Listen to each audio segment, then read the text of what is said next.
Mañana por San Antonio voy para ti. Y todo que tengo es la ropa puesta aquí. El rodeo es la vida mía, no soy rico, pero soy feliz.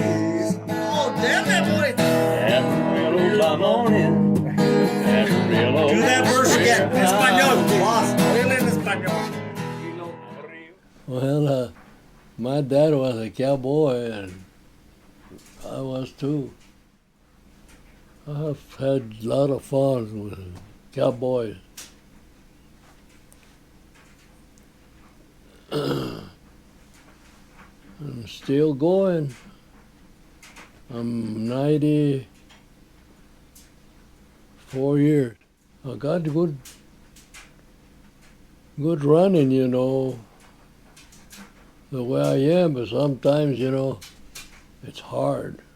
When I was 5, Yes, sir. I was working with Mitchell, working on a fence gang. Right? With a fence gang. And I didn't last there too long. 5 years old. Pretty good people, you know. When he was working for Mitchell, they had some pretty rough horses to ride.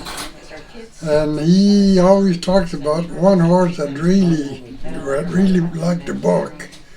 And every time he got on him, he would buck, and he got bucked off. I guess that's not funny, really, but it's funny to talk about it now. Get bucked off and everything else, you know. Texas Ranch, he worked there for several years. And they hired a big crew during Brandy. A lot of young kids from town would come to flank calves. I was one of them when I started flanking calves when I was small. And we'd always go to all the ranches. We flanked calves all day. That took about half an hour to eat and work from daylight to dark almost for $5 a day. That was the wages. Daddy would break horses, and we hit his saddle one time, and he had to use my saddle. Well, he's never gotten really thrown off the horse.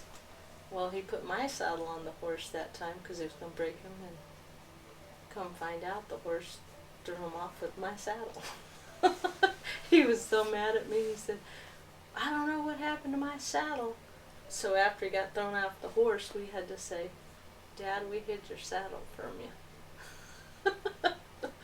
So we were in the doghouse then. I got on one day, and he bucked me up in front of my kids. Well, he was very, he expected us to do a lot on the ranch. He taught us how to ride horses, expected us to do chores. We had to ride and check the cattle every day, and he taught us a lot on the farm, how to work. It's great to grow up on a farm. I worked for the Cains 20 years. I grew up at the Cain Ranch. Yeah, I didn't know the V4. I always knew the Cain Ranch. So I grew up out there. Yeah, Eloy, he would always, I'd watch him rope and do whatever, you know, so I kind of learned from there. And so he taught me how to trim horses' feet, and a lot that I've known in life. I mean, Eloy, he was a big instrument in me learning how to do it. We were all family. We all helped each other out, for sure. You know what? They were here for a lot of years, and him and Lita ended up being second parents to me. Spent a lot of time with them, and just, you know, he watched over me like a hawk. And it was pretty good. In fact, I have shared this, that Eloy, he helped me with the first horse I ever broke. And it was very neat. He was down here every day, and he went and he watched me, and it was pretty neat to remember that. I learned a lot from him, and most of all, I just appreciate him of who he was, him and Lita both, his family, and what they become to me in my life. We've been married. We've been married 72 years. I've been thinking so much about that poor wife over there. Oh, my wife's gone. Oh, yeah, sure miss her. Yeah, I knew if I needed anything, all I had to do was say something to Eloy, and he'd be there. And he would do it. Him and Lita both. You know, growing up on the ranch, I think, has taught us so much. Today's world, the kids don't get to learn that. And, I mean, they don't know chores. They don't know feed the chickens, go feed the goats, you know, any of that. They don't know how to do that. And I think that teaches you a lot of responsibilities in life. You know I would, when I wasn't very old, and I'd want to go stay with them, and my mom and dad said, no, you don't need to go up there. No, let Poncho go. It's okay. No, I got my saddle and my leggings and spurs, but I haven't rode no bucking horses yet. That man right there was the one that taught us all how to do stuff, from kids to great-great-grandkids. He's been teaching us, and I respect that. And you know, he'd get on a horse today if he could. I don't ride no more. I'm too old. Shit. It's all right, you know, as long as I can walk a little bit. And My favorite was riding horses with him. We were out at a pasture one day, and we were both on the horse, and a bull, we were trying to put him in a corral, and Daddy said the bull started hitting Daddy, just pounding him, and he was kicking at him, and he said, Nora, he said, go, get out of here. And he was telling me to get away from the horse, or the bull, because the horse was, you know, getting hit. So it was interesting. I was riding a horseback one time in Benton Cain. I was counting the cows and calves, horseback. And I just said, well, I'm gonna, and a rattlesnake, when I was riding a horseback, and a rattlesnake started, you know, I was riding a horseback, and that damn thing went first, and she got on my back. I remember one day that I went out and stayed with him, and he was riding this horse they called Tuffy. He's riding him for someone else. I don't have a clue who it was, and he just had his bogrands on, and thought, well, I'll go out and ride this horse. And he went and saddled him up, and oh man, I mean, this horse bucked him off in a hurry and whatever. He got up and brushed himself off and said, I can't ride him without my boots on, so I'm going to go to the house and put my boots on. And he went to the house and came back out with his boots on, and he rode him. The horse didn't buck him off, but I'll always remember that. And it scared me. I wasn't very old, and I thought, man, I hope he's not hurt. But he was all right. And Daddy rode one that was a paint horse. Cochise was the name. It was a beautiful horse. So they were very tame too. But he would tame a lot of horses. Daddy would tame a lot of horses. So, you know, but he wouldn't let us get on them if they were not tame at all. He would always say, don't get on that one yet. He'd let us know exactly when he wanted us to get on the horses. And one time I was checking the cattle, and they told me, go ahead and keep one. You're doing all right. Well, we went riding one day up to check on our cattle, and there was a bull on the ground, and we both went up and looked at it, and it had it's mutilated, you know, half a tongue, half a ear, and no blood whatsoever anywhere. And Daddy said, "Wow." We got off, we walked around, we looked, and not a trace of blood anywhere. And so he called the brand inspectors. The brand inspectors came out, you know, investigated. But we never really heard what the true story was behind the mutilations in New Mexico. You know, I wasn't very old when this bull was mutilated. There's different instances around the country that it was happening, and Eloy had some cows in his little pasture up there.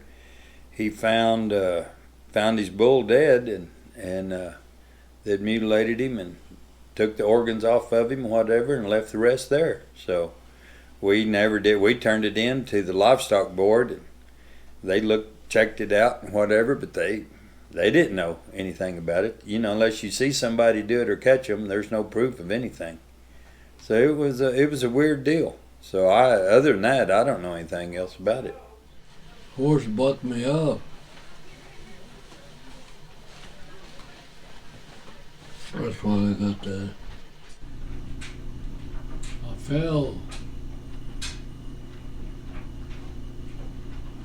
and you haven't seen it, have you? No, sir.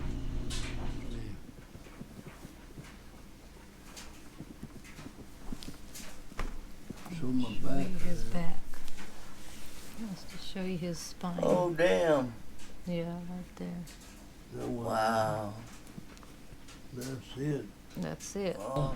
It could, but I can drive them horses, but you never can tell what they're going to do. They'd bust me off. But farm life is, I mean, just growing up on the ranch is wonderful. As a kid, you don't get in trouble like you do now. Right. You know, you can get in trouble now real easy. The ranch, there wasn't anything to get in trouble with. You know, it was clean trouble.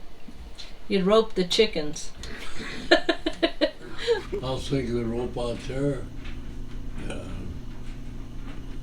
Not much. You know, he was just best I remember. I mean, you know, I wasn't very old, of course, as he was here. Naturally, the older I got, but he was just, he always did a very good job, and he just watched over me. I mean, everywhere we were at, you would have thought I was his kid. And if something happened, he was right there instantly. And but he would come get me, and we'd go ride horseback, and we'd do different stuff together, and we'd go help neighbors brand, and he'd go with me, and man, I'd go with him, and we just and they at a younger age they nicknamed me Pancho. So that was pretty neat all through life. Well, it was Pancho. I remember back in the days in high school and playing basketball, and I'd hear them, "Throw it to Pancho." And we had a ram. The ram had the big old, you know, horns. One day Dad got the bucket and he was over there feeding the sheep, and that ram's looking at him, takes off running, boom, hits him, throws him in the trough. Daddy gets up and he's madder than hell. And he says, "I'm going to castrate that sheep." Yeah. But he didn't. He dealt with him. But yeah, we had a lot of wrecks like that with our animals, where, you know, some of them were mean and they corner you, or, you know, in the corrals. But he taught us a lot on the ranch. We used to brand. You know, he expected me as a girl to be like a guy, and I was kind of like his little boy. He would say, "You get in there and you get those cattle and you throw them down." So Tommy Joe and I don't know if you know Tommy Joe, Cordova, but Uh-huh. they grew up at the Casados Ranch. Okay. We used to go help the ranchers around Brand. When we go brand and whatever, you know, he was always go together, and he was very good teacher for me. My dad, he was against roping or anything like that, and so anyhow, Eloy, he would always, I'd watch him rope and do whatever, you know. So I kind of learned from there. And It was fun. We'd go to Roberts, Avies, the Cains, anybody that needed Jack Louders and Brand cattle. But back then you flanked. You didn't have chutes till later on. So Daddy would be the header, head the cows, drag them. We'd sit on them and, you know, start branding. And my cousin Tommy Joe used to sit, you know, he'd hold the leg and I'd hold the head. Yeah. Well, he'd let the leg go, and the leg would come and, you know, kick at me, and I'd get so mad at him, I'd let go, and I'd say, "Let me do the leg."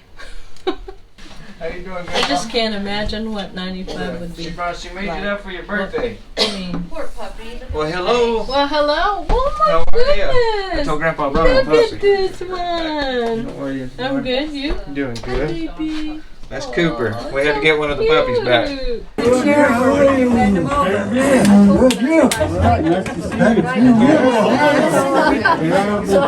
It's pretty good to celebrate Grandpa's 95th birthday, isn't it? Together, and especially for somebody like Eloy with 95 years old. That's something special.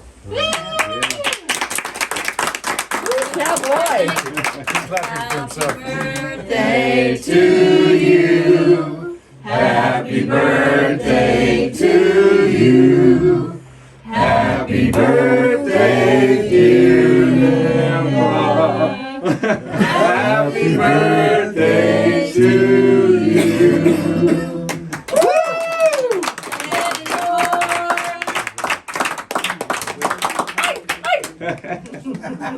Many more on fire stick and more, huh?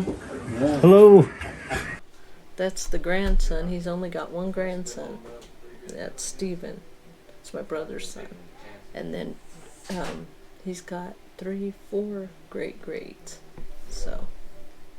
Okay, you get your pick though. This one, or this one.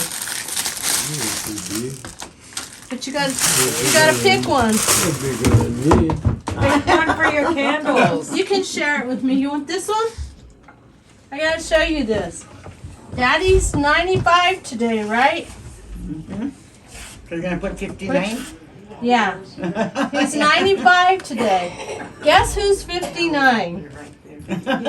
You. Me! Today? Yeah! Isn't that weird? All right. No, I turned 59 March. Oh, okay. But he's 95, and when I bought the candles, I was looking at him and I go, oh, that's pretty neat. It's so funny. That 95 is kind of crooked. All right. There you go. I don't even want to see it. Blow! Happy birthday to you. Happy birthday to you. Happy birthday, dear Nora. Happy birthday to you. Blow! Woo-hoo! Woo! Happy birthday. Oh, those are so They're little cakes, bunk cakes, chocolate chip, chocolate red velvet. Are you gonna go outside? No, It's nice out there. no. El Mosquero used to be 231 people, pretty good people too. Now no más que 80 people in Mosquero, something like that. I don't even think there's that many, do you? I don't think so. Hmm? You think there's 80 people in Mosquero anymore, Eloy? I don't think so. I don't either. I don't either. Roy, In town anyway, you know. I know. In Roy, I don't think there's 300 people in Roy, 200 people anymore. you know, when Candy was a little bitty thing, she was just learning to walk, and we lived in a house where there was a floor furnace. And course, you walk on it, well, it was hot. And we always tell Candy to stay away from it. Well, one day she decided to try it, you know, so she walked on it and it burned her feet real bad. And I mean, she was just hurting real bad and crying and upset. And she said, I want my Eloy.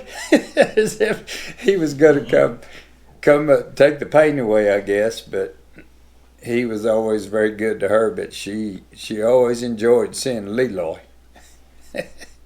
Yeah, he talks about buying a ranch and wanting horses, and I'm like, you're 95, Dad. I think you forgot.